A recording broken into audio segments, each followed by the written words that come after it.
Halo, perkenalkan nama saya Toman Soni Tambunan. Saya saat ini sedang studi lanjut program doktor atau S3 Ilmu Manajemen Universitas Sumatera Utara. Saya berprofesi sebagai aparatur sipil negara sejak tahun 2006 hingga saat ini. Saya sudah berkarya di salah satu pemerintah kota yang ada di Sumatera Utara. Saya juga berprofesi sebagai akademisi sejak tahun 2015. Saya berkarir sebagai dosen di beberapa perguruan tinggi swasta di Kota Medan. Hingga pada saat ini saya menjadi dosen tetap di salah satu perguruan tinggi swasta di Kota Medan. Saya juga berprofesi sebagai praktisi, bagaimana saya sudah berkarya untuk menjadi konsultan di beberapa instansi, menjadi tenaga audit, dan sebagainya. Saya juga sudah menjadi editor buku untuk beberapa judul book chapter. Saya juga sudah menghasilkan karya tulisan sebanyak 38 judul buku. Salah satu kesempatan ini saya akan mereview salah satu buku saya yang berjudul Pemimpin dan Kepemimpinan yang diterbitkan pada tahun 2015 di salah satu penerbit berskala nasional. Inilah buku saya yang telah terbit pada tahun 2015 berjudul Pemimpin dan Kepemimpinan. Buku saya ini jumlah halamannya lebih kurang 230 halaman, ya kan, dan terdiri dari 21 bab. Oleh karena itu, berikan saya kesempatan untuk mereview sedikit buku saya ini.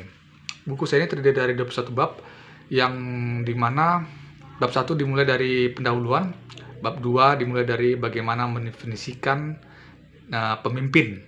Ya kan, kita mulai dari definisinya, kriteria seorang pemimpin, tugas pemimpin, peran dari pemimpin, fungsi pemimpin, jenis pemimpin, dan keterampilan bagi pemimpin.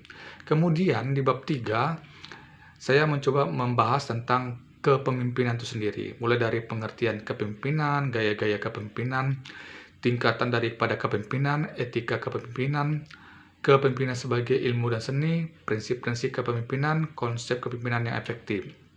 Selanjutnya di bab 4 saya mencoba teori kepemimpinan berdasarkan pendekatan umum, di mana teori ini terdiri dari teori sifat, teori perilaku, teori kontingensi, dan teori karismatis. Di bab 5 saya mencoba membahas teori kepemimpinan berdasarkan pendekatan asal-usul pemimpin itu sendiri, dimulai dari teori genetis, teori sosial, teori ekologis. Selanjutnya di bab 6 saya membahas tentang hubungan pemimpin dengan kekuasaan. Di bab 7 saya membahas tentang bagaimana prinsip-prinsip dari dasar kepemimpinan yang efektif. Itu dilihat dari pendekatan sikap, pendekatan kepribadian, pendekatan persepsi, pendekatan pembelajaran, dan pendekatan kecerdasan. Dari kecerdasan itu sendiri juga saya membahas pendekatan dari kecerdasan intelektual atau intellectual question, kecerdasan emosional atau emotional question, kecerdasan spiritual atau spiritual question, dan kecerdasan sosial atau social question. Selanjutnya di bab 8 saya membahas tentang kepemimpinan dan organisasi, di bab 9 saya membahas tentang kepemimpinan dan manajemen. Di bab 10 saya menjabarkan tentang perencanaan. Di bab 11 saya membahas tentang pengorganisasian, di bab 12 saya membahas tentang koordinasi, di bab 13 saya membahas tentang pengarahan, di bab 14 saya berbicara tentang pengendalian, di bab 15 saya berbicara tentang motivasi dan produktivitas, di bab 16 saya membahas tentang pengambilan keputusan, di bab 17 saya berbicara tentang delegasi, di bab 18 saya membahas tentang komunikasi dalam kepemimpinan, di bab 19 saya membahas tentang mengelola kelompok dan tim kerja. Di bab 20 saya membahas tentang mengelola konflik. Di bab 21 saya membahas tentang mengelola perubahan. Oleh karena itu saya mencoba sedikit mereview daripada buku saya yang berjudul Pemimpin dan Kepemimpinan. Saya akan memulai daripada suatu pendahuluan di dalam buku ini, bahwasanya untuk membawa organisasi atau bangsa yang maju dibutuhkan seorang para pemimpin yang hebat. Kepemimpinan selalu menjadi subjek yang menarik untuk diperhatikan dan dalam mengelola dan memimpin suatu organisasi atau negara. Pemimpin merupakan tokoh sentral dalam peningkatan mutu dan daya saing bagi suatu organisasi atau negara. Disebut tokoh sentral bahwasanya pemimpin itu dikarenakan peran daripada seorang pemimpin yang sangat strategis diharapkan mampu menjadi penyumbang keberhasilan dalam upaya mewujudkan visi dan misi organisasi yang mampu bersaing secara kualitas yang sangat ditentukan oleh penguasaan kompetensi dalam menjalankan tugas, peran, dan fungsi sebagai pemimpin. Pemimpin dan kepemimpinan merupakan suatu sisi yang tidak terpisahkan dalam kehidupan manusia. Setiap orang adalah pemimpin bagi dirinya sendiri. Bagi setiap individu untuk menjalani kehidupannya sendiri, ia menjadi pemimpin bagi dirinya sendiri. Oleh karenanya, setiap orang memiliki pengalaman dalam memimpin. Gaya seseorang dalam memimpin tercipta melalui pengalaman-pengalaman yang dimilikinya. Setiap orang memiliki potensi menjadi pemimpin, baik itu dari bakat yang diperoleh sejak lahir maupun dari proses pembelajaran yang menjadikan dirinya pemimpin. Secara umum, pemimpin sangat dibutuhkan bagi semua umat manusia di bumi ini. Namun, kadar kebutuhan dan tanggung jawab akan pemimpin sangat berbeda di masing-masing lini kehidupan dan lingkungan pekerjaan. Pemimpin sangat dibutuhkan untuk memimpin bagi diri sendiri, keluarga, lingkungan sekitar, bagi suatu bisnis, bagi suatu organisasi di bidang atau sektor pemerintahan, ataupun organisasi lainnya, bangsa dan negara. Proses kepemimpinan itu dimulai dari diri sendiri, sebab ketika melihat seorang pemimpin serta pilihan-pilihan atau kebijakan yang diambil, maka segalanya dimulai dari diri pemimpin itu sendiri. Yang dimaksud dengan diri sendiri di sini adalah keterampilan keahlian, pemikiran akan masa depan, pengalaman masa lalu, dan karakter kepribadian dari pemimpin itu sendiri. Keterampilan atau keahlian berhubungan dengan kapasitas dan kualitas diri untuk menyelesaikan permasalahan sebelumnya, menjalani dan mengendalikan masa kini, serta menghadapi tantangan di masa mendatang. Dengan keterampilan juga, seorang pemimpin itu akan tahu cara-cara untuk menciptakan, mengembangkan, dan menghasilkan karya-karya terbaiknya. Pemikiran akan masa depan merupakan ciri pemimpin yang visioner, yaitu cara pandang seorang pemimpin terhadap diri dan lingkungan, sehingga mampu untuk mengembangkan dan memajukan organisasi yang dipimpinnya, serta menangkap peluang atau potensi-potensi yang ada. Pengalaman di masa lalu akan menjadi model pengetahuan yang berharga untuk lebih mampu menghadapi tantangan di masa kini dan masa mendatang. Dengan pengalaman di masa lalu juga akan menjadi alat pengendali untuk tidak mengulangi kesalahan-kesalahan yang pernah terjadi. Pemimpin dalam hal memimpin, sukses seseorang diukur dari keberhasilan, memajukan organisasinya dan memperjuangkan kepentingan orang-orang yang dipimpinnya. Semua organisasi maupun negara menginginkan sosok pemimpin yang mampu membawa organisasi atau negara yang dipimpinnya memberikan perubahan ke arah yang lebih baik dari kondisi sebelumnya. Dan bagi pemimpin itu sendiri harus memikirkan bagaimana peran kepemimpinannya dapat memberikan perubahan yang berarti bagi organisasi ataupun negara yang sedang dipimpinnya. Merupakan hal yang benar bahwa pemimpin yang baik itu merupakan faktor yang terpenting dalam suatu organisasi yang berbentuk baik itu profit oriented atau bisnis, di sektor pemerintahan, dan pada organisasi-organisasi lainnya berskala besar maupun kecil yang menciptakan siklus hidup, bekerja, dan fokus menghasilkan tujuan yang diinginkan. Sebab maju mundurnya suatu organisasi ditentukan oleh siapa pemimpinnya. Tidak ada organisasi atau negara tanpa kepemimpinan, dan tidak ada pemimpin yang berhasil tanpa memiliki kecerdasan dalam memimpin. Kepemimpinan merupakan subjek yang telah lama diteliti dan diminati oleh semua orang. Literatur-literatur tentang kepemimpinan telah banyak ditulis oleh para pakar, baik itu kepemimpinan di bidang pemerintahan, kepemimpinan perusahaan bisnis, kepemimpinan di bidang pendidikan, kepemimpinan di bidang militer, maupun organisasi-organisasi lainnya. Peran kepemimpinan merupakan suatu hal yang penting dalam kelangsungan hidup dan keberhasilan organisasi. Seorang yang menjadi pemimpin tidak terlepas dari kewenangan untuk melibatkan orang lain dalam semua urusannya. Pemimpin yang efektif dapat dilihat dari besarnya keberhasilan-keberhasilan yang dilakukan pemimpin dalam menjalankan kehidupan suatu organisasi.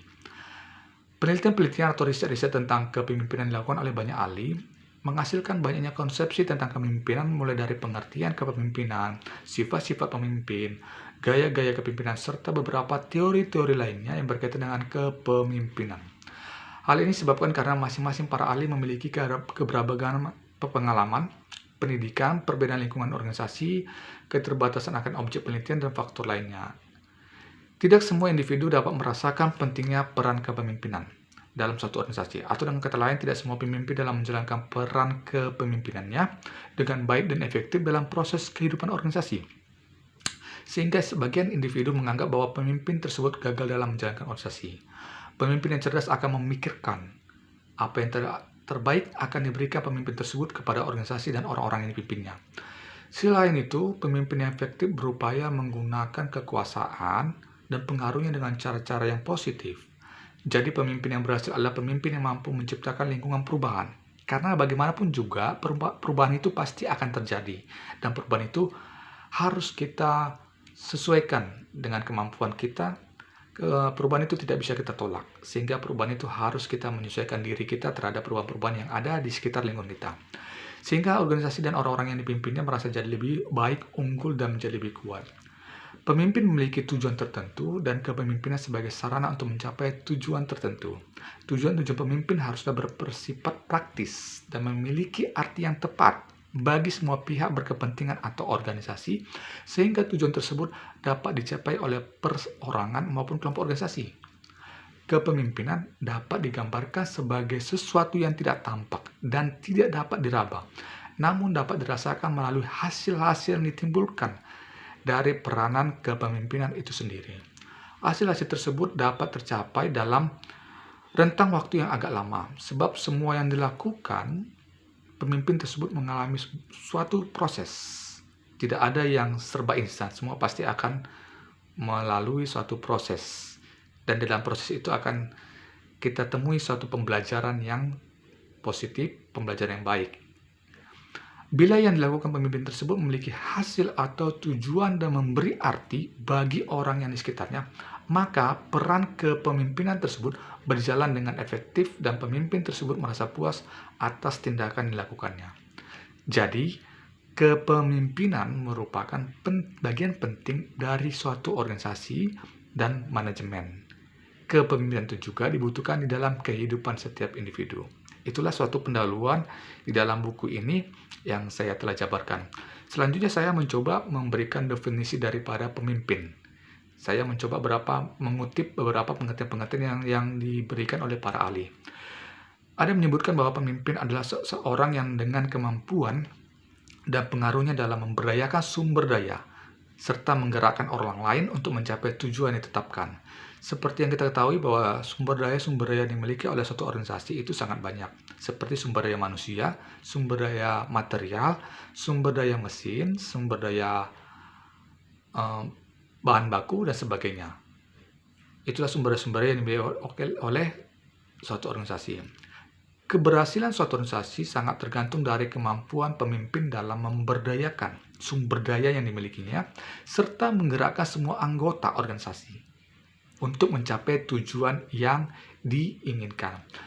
Selanjutnya, kriteria daripada seorang pemimpin itu dapat kita pahami bahwa tidak semua manusia memiliki kesempatan untuk menjadi pemimpin dalam suatu organisasi atau negara. Pemimpin adalah orang-orang yang terpilih dan dipercaya untuk melaksanakan tugas dan tanggung jawabnya dalam mengelola suatu organisasi ataupun suatu negara. Kehadiran pemimpin sangat dibutuhkan di dalam suatu organisasi maupun negara. Pemimpin merupakan barisan terdepan dalam mengarahkan sumber daya manusia, mengelola sumber daya organisasi lainnya, serta menetapkan visi, misi, sasaran, dan mengkomunikasikannya kepada semua anggota organisasi untuk dicapai. Untuk dapat dikatakan seorang pemimpin, maka ada beberapa kriteria yang harus dipenuhi. Yang pertama, memiliki kekuasaan. Kekuasaan itu merupakan kapasitas atau kemampuan seseorang untuk mempengaruhi orang dan perilakunya untuk melakukan sesuatu. Seseorang yang dipercaya sebagai pemimpin secara otomatis melekat kekuasaan atau kewenangannya sehingga para bawahannya mau patuh kepada pemimpin tersebut. Yang kedua, memiliki pengikut adalah orang-orang yang turut mendukung dan bekerja bersama-sama dengan pemimpin itu sendiri. Pengikut pemimpin dalam suatu organisasi maupun negara adalah karyawan, bawahan, staf, ataupun pegawai. Secara langsung bertanggung jawab kepada pemimpin sendiri. Keberadaan pengikut menjadi salah satu faktor pendukung keberhasilan peran daripada kepemimpinan dan sebagai sumber daya yang digunakan untuk menyelesaikan pekerjaan. Selanjutnya, memiliki kemampuan.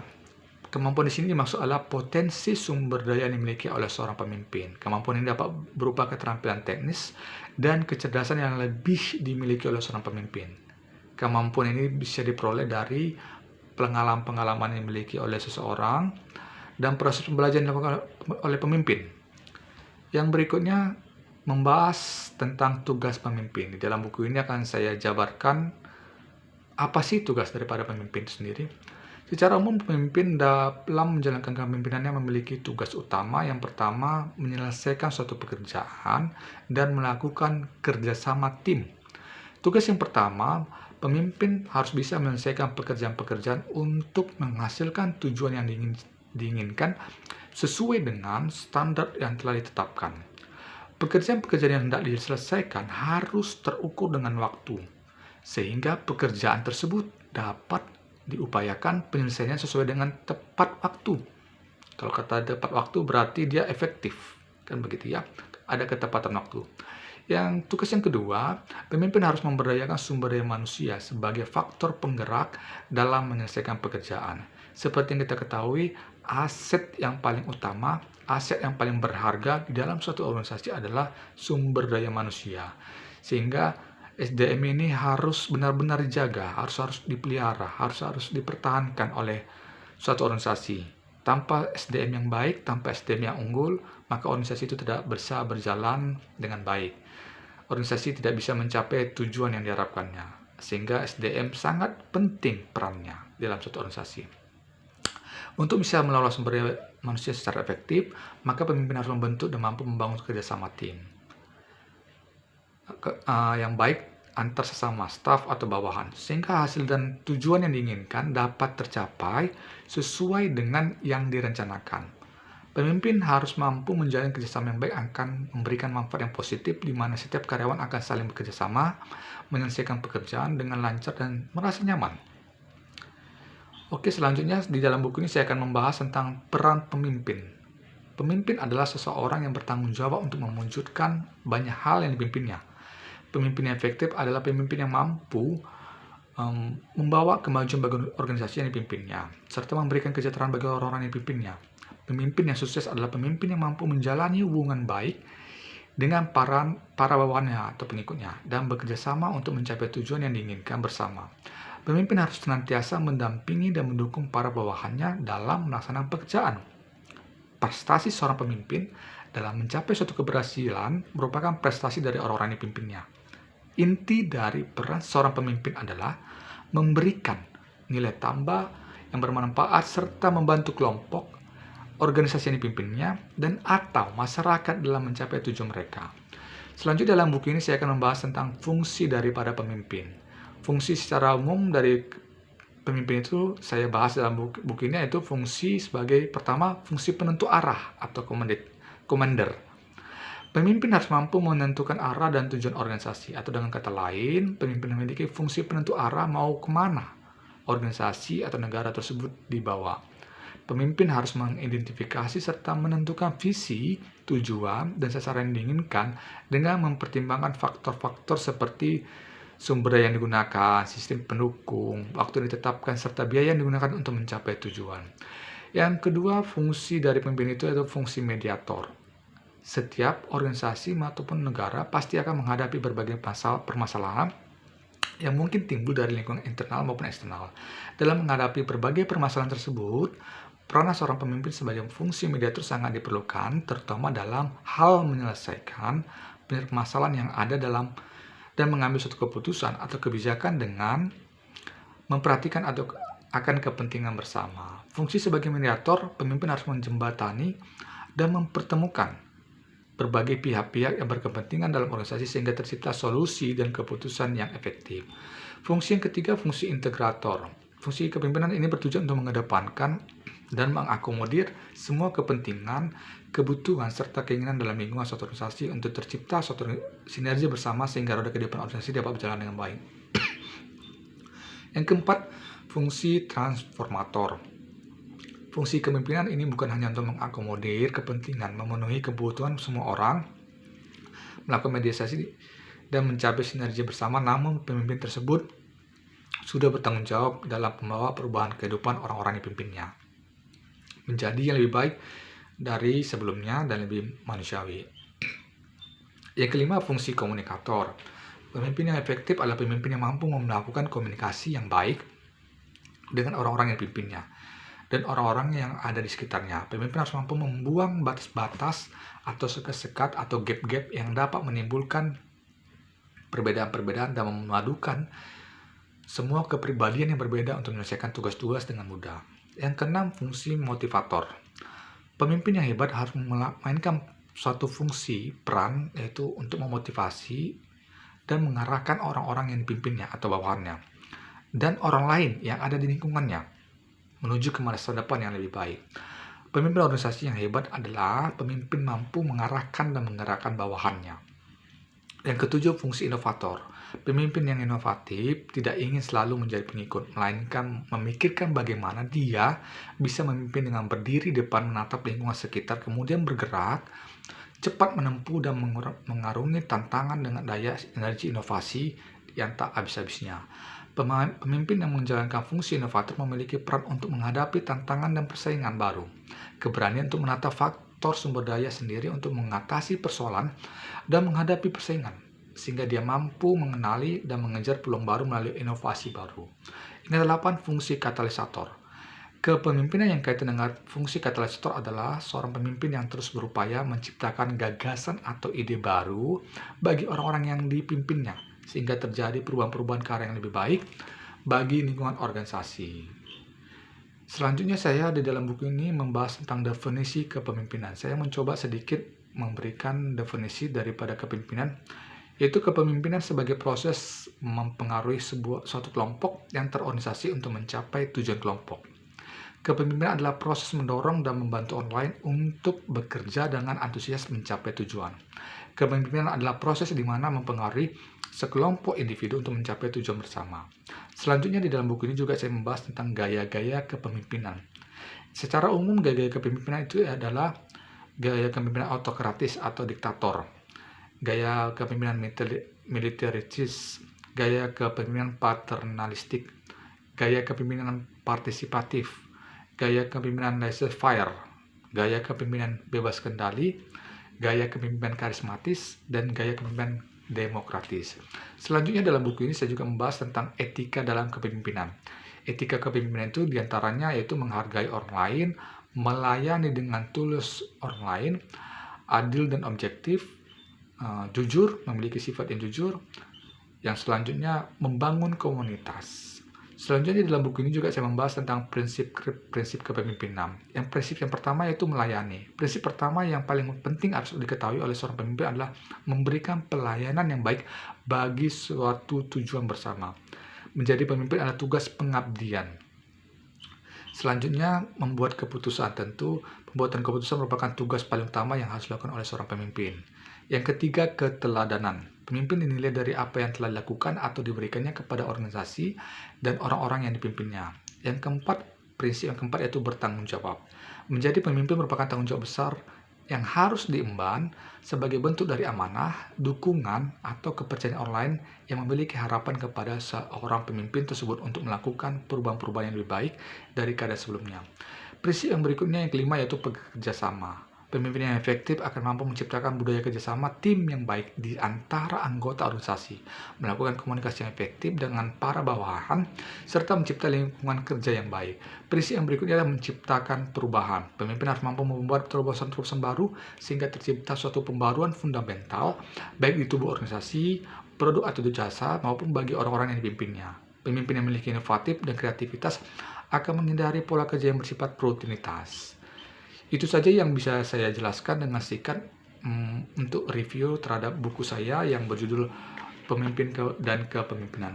Untuk lebih lanjut, saya berharap para pemirsa bisa membaca buku saya ini sehingga bisa lebih mendalam memahami prinsip-prinsip dasar-dasar pemimpin dan kepemimpinan. Itu saja yang bisa saya sampaikan. Jangan lupa untuk memberikan dukungan terhadap channel ini dengan subscribe dan memberikan like di dalam channel ini. Selanjutnya nanti saya akan memberikan lagi beberapa review-review terhadap buku saya selanjutnya yang lainnya. Itu saja yang bisa saya sampaikan. Sekian dan terima kasih. Salam sehat selalu. Semangat.